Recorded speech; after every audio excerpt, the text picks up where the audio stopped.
Good morning, friends.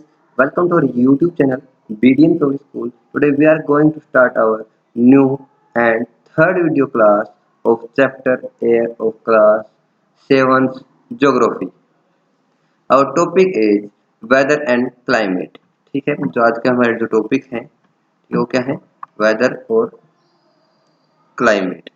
ठीक है, weather हम बोलते हैं मौसम को, क्लाइमेट बोलते हैं हम जलवायु को। ठीक है, इन दोनों में क्या अंतर है ये हम आज समझेंगे। ठीक है, is it going to rain today? क्या आज बारिश होने वाली है?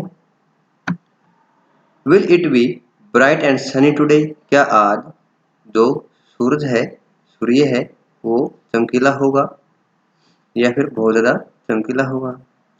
How many times have we heard this from anxious cricket fans speculating the fate of an one-day match? कि ये हमने बहुत बार सुना है। ठीक है, किन से? जो उत्साहित क्रिकेट के प्रेमी हैं, ठीक है, उनसे जो बताते हैं, ठीक है, कि जो उनका जो वनडे मैच है, क्रिकेट का वनडे मैच है, उसका भाग्य इसी पर आधारित होता है। ठीक है, किसके ऊपर? मौसम। ठीक है, if you imagine our body to be a radio and the mind is its speaker, weather is something that fiddles with it control of। कि अगर हम इमेजिन करें कि जो हमारे शरीर है वो एक रेडियो है और माइंड यानी कि जो हमारा दिमाग है वो इसका एक स्पीकर है, तो इसी तरीके से जो वेदर क्या है? That fiddles with its control knobs. की वेदर जो है मौसम वो क्या है? वो भी ऐसा ही है जो किसी भी चीज को नियंत्रण करता है। ठीक है, आगे देखो, weather is this hour to hour. जो वेदर है, ठीक है, वो क्या है? वो घंटे दर घंटे, डे टू डे, दिन प्रतिदिन, कंडीशन ऑफ द एटमॉस्फेयर। ठीक है, यानी वातावरण की कंडीशंस हैं। ठीक है, घंटों में, ठीक है, एक घंटे से दूसरे घंटे के बीच की जो कंडीशन, एक दिन से दूसरे दिन के बीच की जो परिस्थिति है, कंडीशन है एटमॉस्फेयर की, वातावरण की, उसे हम वेदर कहते हैं।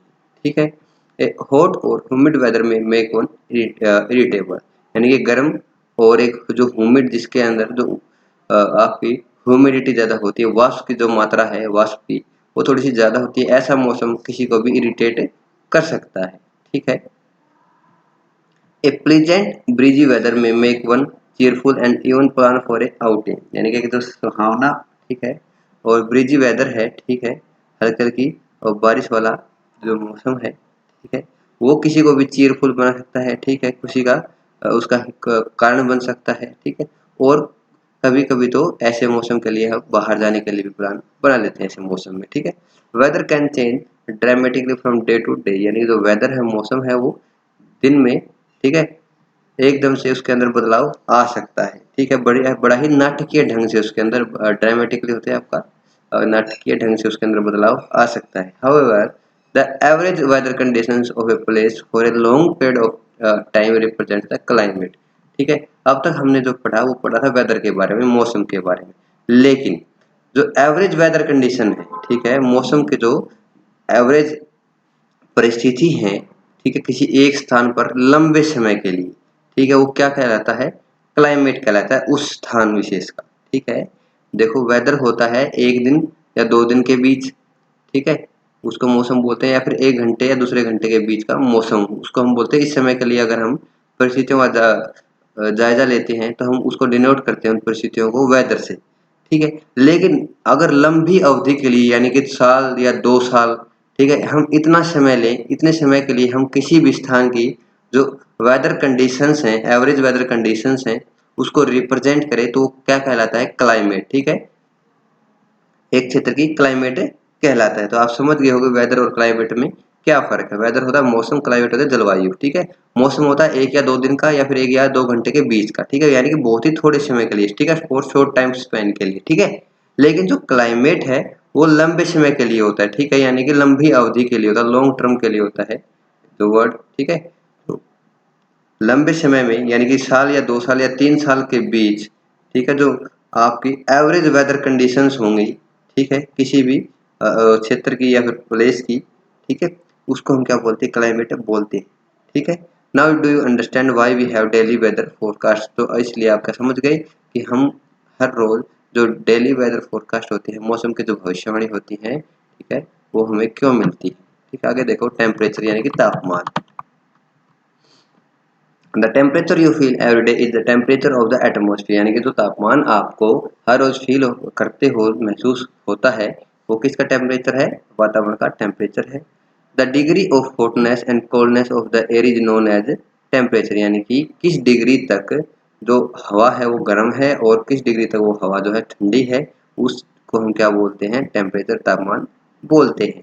The temperature of the atmosphere changes not only between day and night but also from season two season, यानी कि जो तापमान है किसी भी एटमॉस्फेयर का, ठीक है, यानी जो हमारा एटमॉस्फेयर वातावरण है उसका तापमान सिर्फ और सिर्फ ये नहीं कि दिन में अलग है और रात में अलग है, नहीं, बल्कि ये एक सीजन में और दूसरे सीजन में भी अलग अलग होता है। ठीक है, summers are hotter than winters, यानी कि जो गर्मियाँ हैं, ठीक है, वो ठंडियों से काफ़ी गर्म होती है। An important factor that influences the distribution of temperature is insolation, यानी कि एक और महत्वपूर्ण कारक है, ठीक है, जो किसको इन्फ्लुएंस करता है?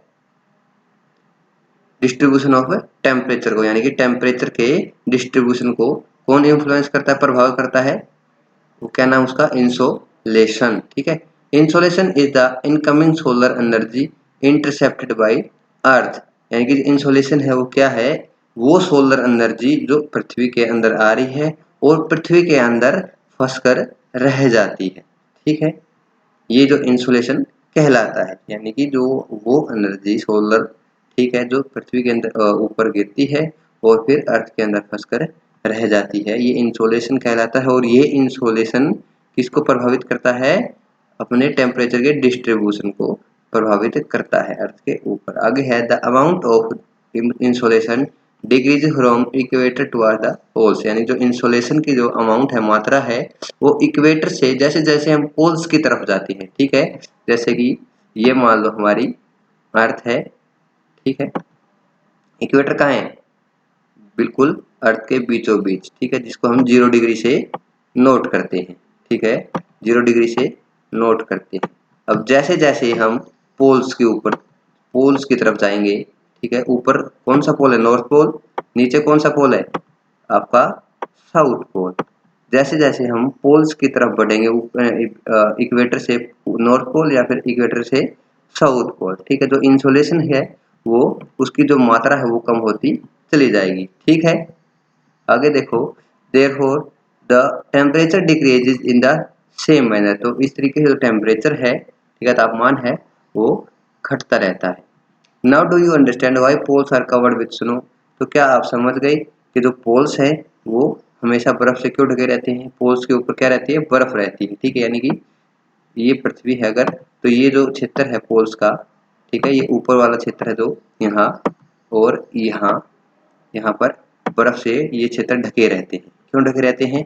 इसका आपको अभी भी पता चल गया होगा, क्योंकि यहाँ पर क्या है?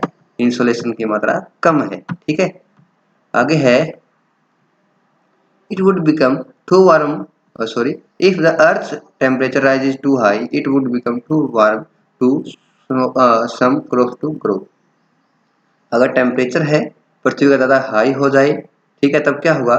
ये इतना गर्म हो जाएगा कि कुछ जो फसलें हैं वो वहाँ पर उपज नहीं पाएंगी, ठीक है, पनप नहीं पाएंगी। Temperature in cities is much higher than that of village, यानी कि जो टेम्परेचर है शहरों का जो तापमान है वो विलेजेस के अपेक्षा काफ़ी ज़्यादा है। The concrete and metals in building and asphalt of roads get heated up during the day, क्योंकि शहर के अंदर क्या है? कंक्रीट और जो मेटल बिल्डिंग है वो ज़्यादा है, ठीक है, और रोड के अंदर जो एसफाल्ट है, ठीक है, एसफाल्ट के बने हुए जो रोड है वो दिन के वक्त काफ़ी गर्म हो जाते हैं, ठीक है, लेकिन गाँवों में इतनी ज़्यादा सुख सुविधा नहीं है।